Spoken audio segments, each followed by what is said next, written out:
Welcome to the Overgivers Anonymous podcast. My name is Angela Mondor, also known as the Geeky Girl. In this podcast, we're going to be talking about some amazing things to help you get over overgiving. And welcome to this episode of the Overgivers Anonymous podcast. My name is Angela Mondor, and I'm also known as the Geeky Girl. I'm excited because, we're so close to October. October is my favorite month. So you don't know this already. Absolutely love Halloween. So I get to decorate for Halloween very shortly. Oh, so excited. We actually do an entire setup in our front yard, graveyard setup, if you'd like to call it that. It takes us about 3 or 4 weeks to put together. The children love it as they're driving by. We do it as a fundraiser every year. So we collect non-perishable food items as well as cash donations for a local charity that helps young people and, gives them a safe place to land every day, feeds them. There's a beautiful food bank there for them to use for them and their families. They help with tutoring in the schools and all that kind of stuff, for their schoolwork. It's an amazing program that they have for our kids here in town. So that's how we support them. And it's absolutely a blast and fun for us. We have a beautiful time. Now, as much as it may take us 3 or 4 weeks to set up, the night of Halloween happens, and at about 9:30, everybody starts to trickle home. And there's really not a lot of action after that. And it takes us about an hour and a half, maybe 2 hours, depending on the weather, to tear down and put it all away. And then November 1st, people drive by and it's all gone.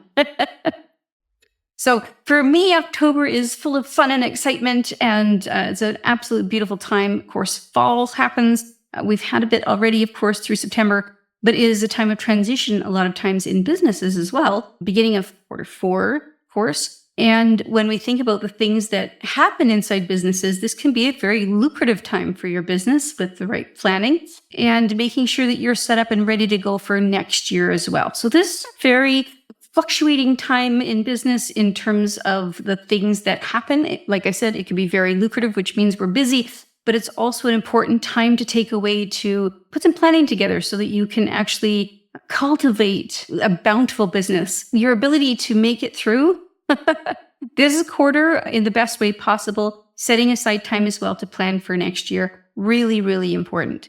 So, for me, that Halloween love moves all the way through this next month. So you're going to see in my next videos, of course, we're going to have some Halloween behind me. It's going to be a blast. Now, when we talk about choosing the right thing for your business, we talk about this a lot because as a neurodivergent human being, it's important for us not to try to fit inside everybody else's boxes. Don't try to be what everybody else is, but finding out what works for you is important. Now, the reason why it's important for you to choose things that align with yourself is because it makes it easier for you to get the work done.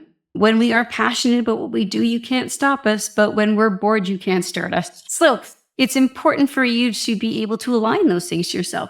Don't let anybody else shit all over you about what you should or should not be doing inside your business. Make sure that it aligns with you.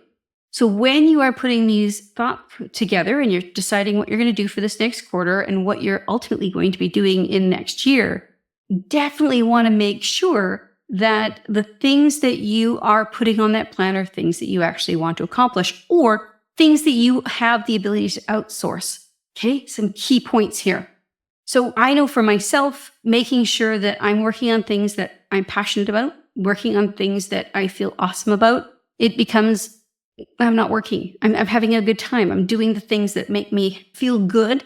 And when I have to do things that don't make me feel good, it takes me a lot longer to either get motivated to get it done or just simply to complete it. Okay. So make sure that you find your own best practice for yourself inside your business. Make sure that you're building it in a way that you want to do it. If you think one day, I want to be a one-on-one coach, and you start doing it and go, this sucks, don't feel bad if you want to pivot to group coaching, or don't, feel bad if you're like, I don't even want to do group coaching. I just want to create courses. Whatever works for you, you can find your rhythm.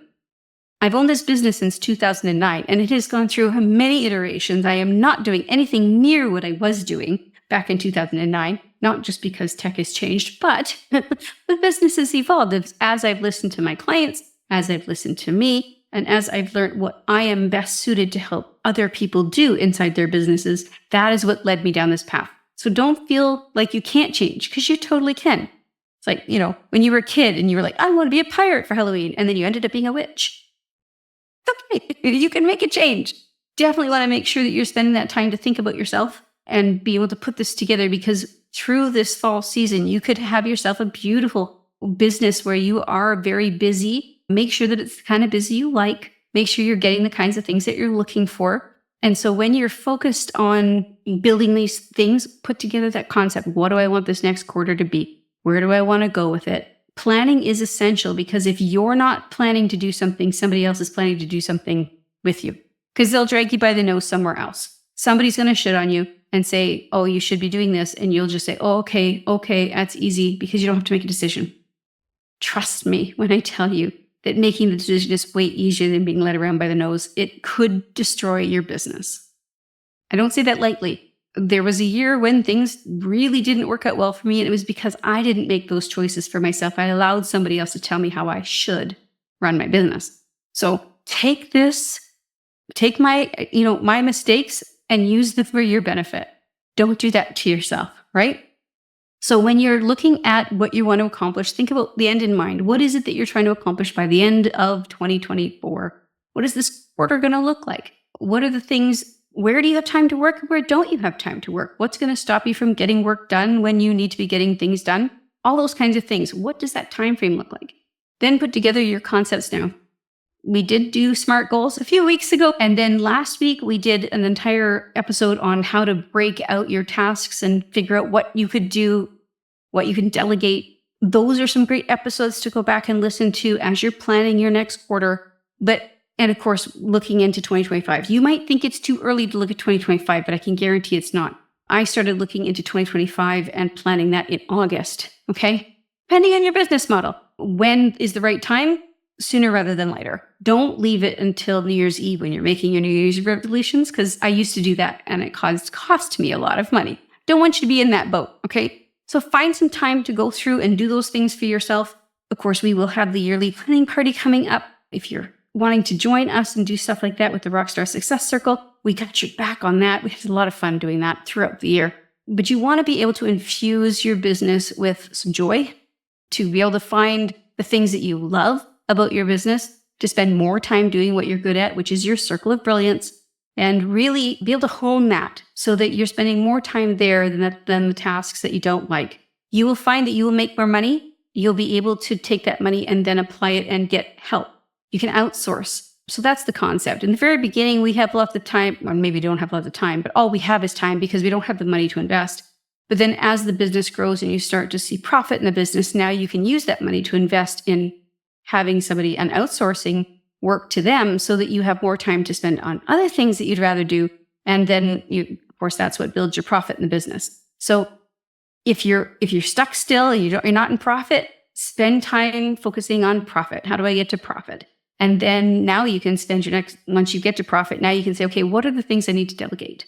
And then you can start to grow that profit margin. Okay. So stay inspired, stay energized, have lots of fun through this time.